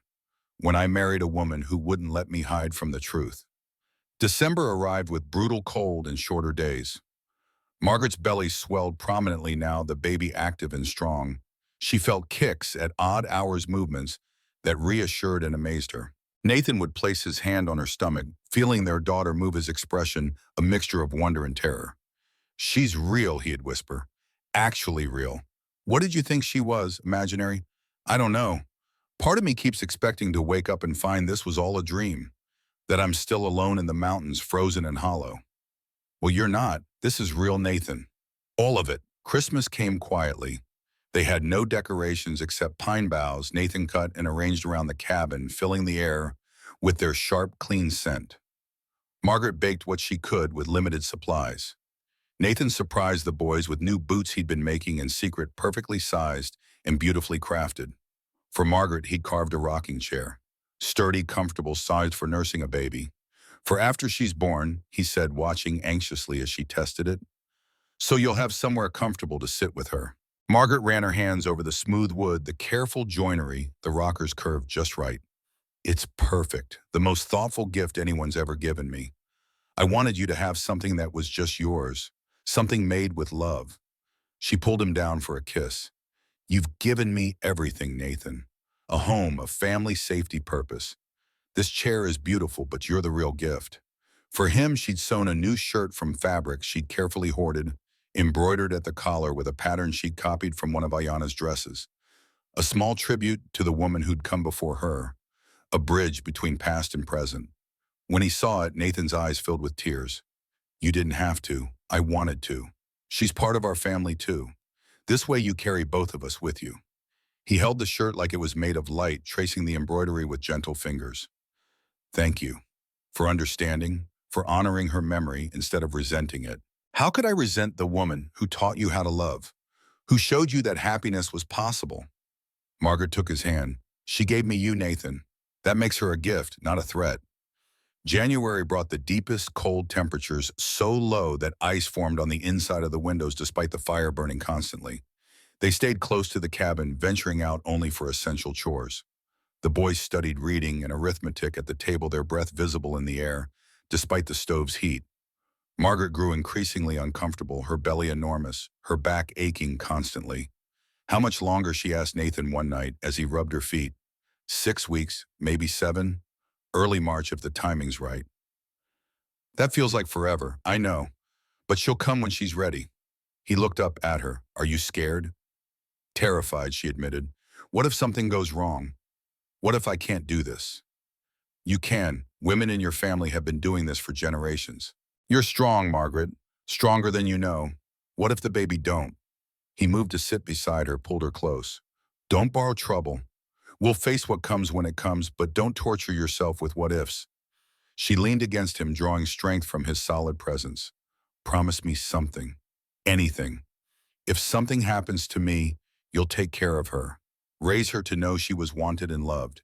Don't let grief consume you again. Nothing's going to happen. Promise me, Nathan. He was quiet for a long time. Then I promise, but only if you promise to fight like hell to stay with us. Because we need you. I need you, I promise. They sat together in the firelight, holding each other, building courage for the trial ahead. February proved unusually mild, the snow melting faster than expected.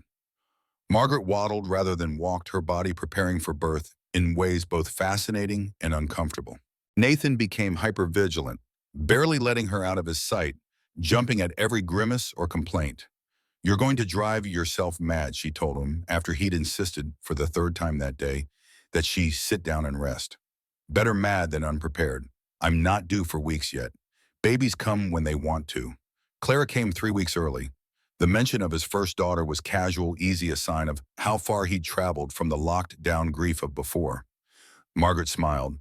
Then I guess we better make sure everything's ready. They spent the next days preparing obsessively. Nathan boiled water and stored it in covered pots.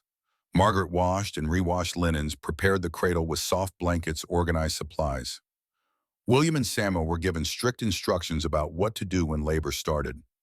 Stay upstairs in the loft. Be quiet. Help each other. Stay calm. What if something goes wrong? William asked, worry creasing his young face. Then your papa will handle it, Margaret said firmly. He delivered Clara by himself. He knows what to do. But what if, she took his shoulders gently. I know you're scared, but fear doesn't help. Trust and preparation do. So trust that we're ready, that your papa is capable, that your sister is strong. Can you do that? He nodded, trying to be brave. Yes, Mama, good boy. The labor started on a Tuesday morning in late February, 3 weeks before Margaret's calculated due date. She woke to cramping pain that quickly intensified, waves of pressure that took her breath away. Nathan, she gasped, gripping his arm. He was awake instantly. Is it time? I think so. What followed was hours of pain, effort, and primal fear, unlike anything Margaret had experienced. Nathan stayed with her through all of it, holding her hand, wiping her face, coaching her through contractions with calm authority that belied his own terror. You're doing so well, he murmured during a brief respite. So strong. It hurts, I know. But you're built for this. Your body knows what to do. What if something's wrong? Nothing's wrong. The baby's positioned right. You're progressing normally. This is supposed to hurt. It's supposed to be hard. But you can do hard things, Margaret. You've proved that over and over. His certainty anchored her. When the pain became unbearable, she focused on his voice, his presence, the steady belief in his eyes that she would survive this. The final stage came as the sun was setting, painting the cabin in shades of gold and rose. Margaret pushed with everything she had, feeling her body tear and stretch and do the impossible work of bringing life into the world. And then, after one last tremendous effort, a baby's cry split the air. She's here, Nathan said, his voice breaking. Our daughter's here. He worked quickly, efficiently, cutting the cord, wrapping the baby in clean linen. Then he placed her in Margaret's arms. A tiny, perfect creature with dark hair and lungs that worked magnificently. Hello, sweetheart, Margaret whispered through tears. Hello, my beautiful girl. The baby quieted at her voice, eyes trying to focus. Nathan sat beside them on the bed, one arm around Margaret, the other hand gently touching their daughter's cheek. She's perfect, he breathed. Absolutely perfect. She is. We did it, Caleb. We made it through. You did it. You were incredible. He kissed her forehead, her cheek, her lips. Thank you for fighting, for staying, for giving me this. William and Samuel appeared at the top of the loft ladder, having stayed quiet as instructed, but unable to contain their curiosity any longer. Can we see her? William called down. Come meet your sister. Nathan said. They climbed down, carefully approaching the bed with wide eyes. The baby, still unnamed, yawned and stretched in Margaret's arms. She's so small, Samuel whispered. She'll grow. You were this small once. Margaret adjusted the blankets so they could see her better. Do you want to touch her hand? Both boys reached out tentatively. The baby's tiny fingers curled around Samuel's thumb, and his face lit up with wonder. She's holding me. She knows you're her brother. Nathan ruffled Samuel's hair. She's lucky to have you both. That night, after the boys had gone back to the loft and Margaret had nursed the baby for the first time, Nathan placed their daughter in the cedar cradle, the one he'd carved with love and loss more than 10 years ago. Clara would be so happy, Margaret said softly, watching him tuck the blanket around the baby. I think she is. Nathan returned to the bed, gathered Margaret carefully in his arms. I feel like she's been waiting for this. For the cradle to hold a living child again. For this family to be complete. What should we name her, he considered. Something that honors both worlds, the past and the future. What about Clara? For what she represents.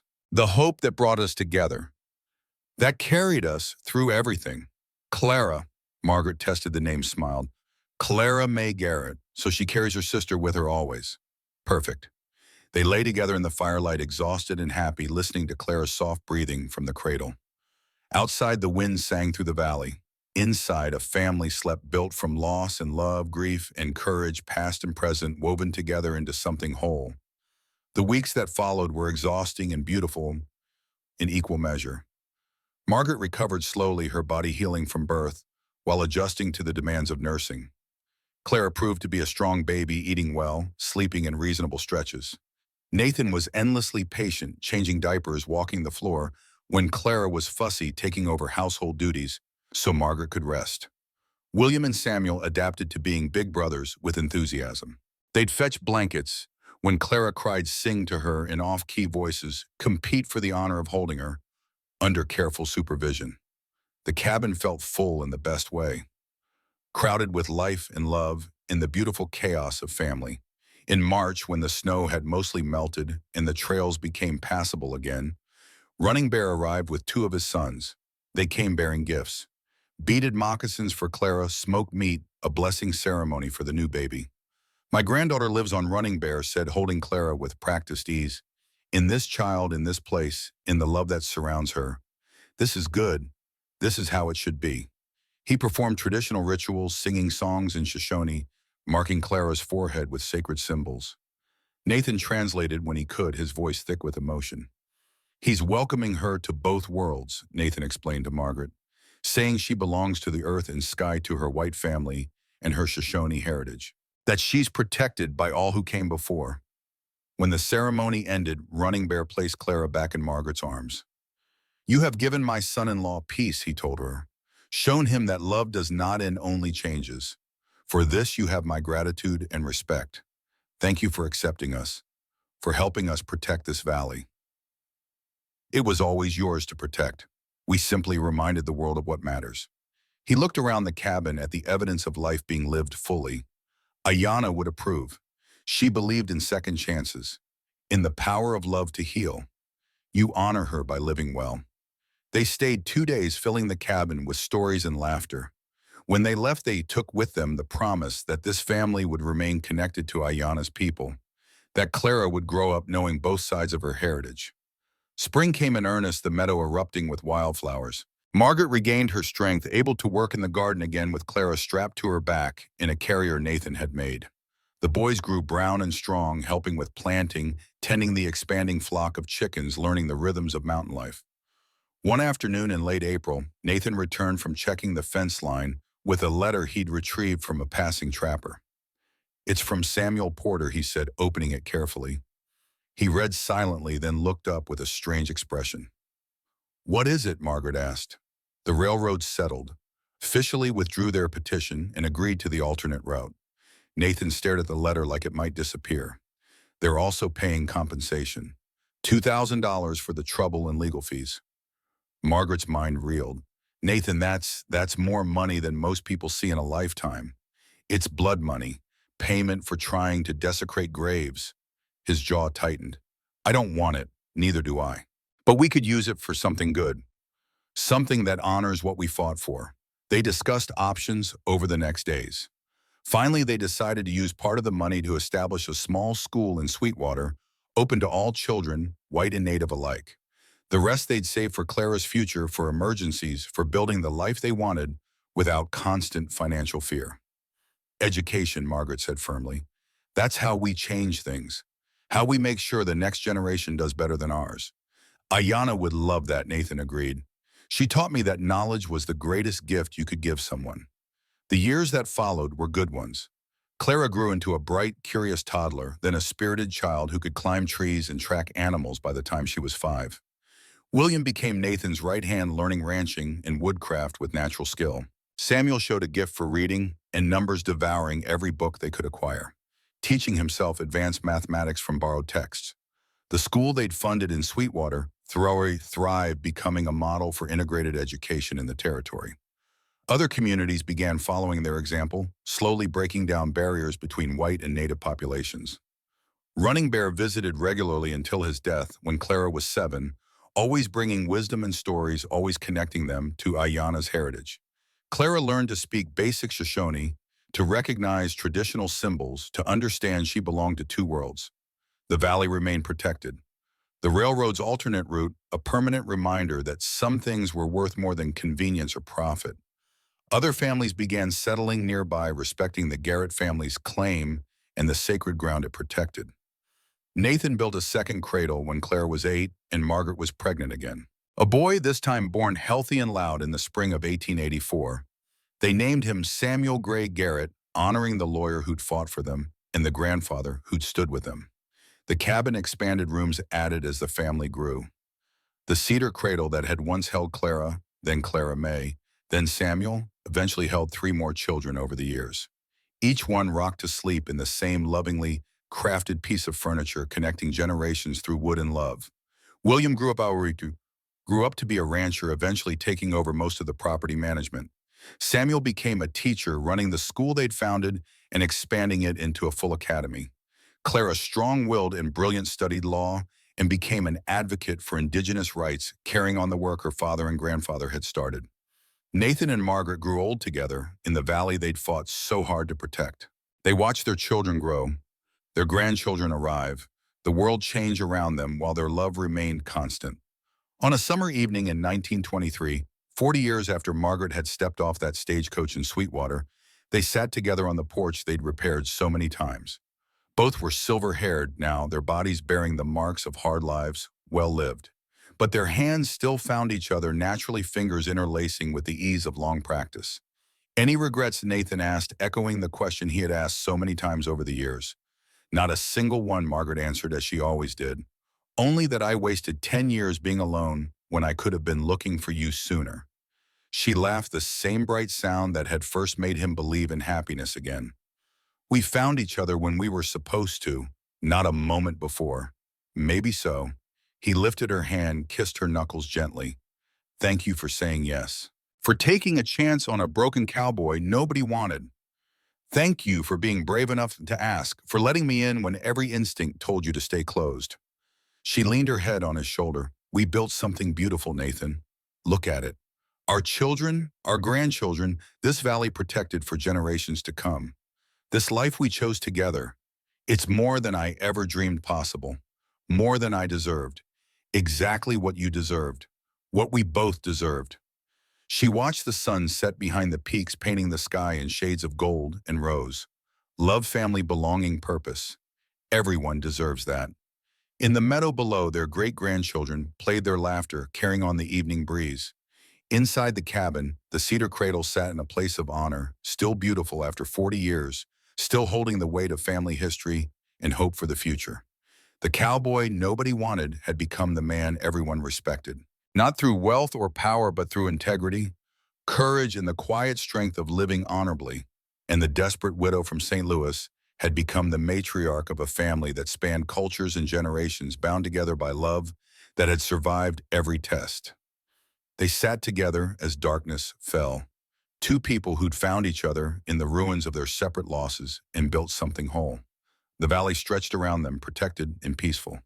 A testament to the truth that some battles are worth fighting some ground is worth defending, and some love is worth every sacrifice required to nurture it.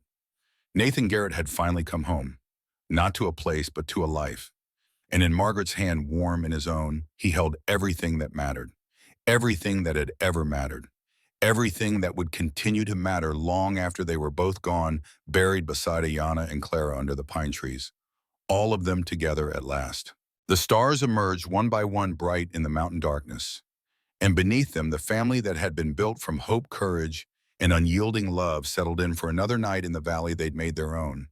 Home, forever home, earned, protected, and cherished beyond measure.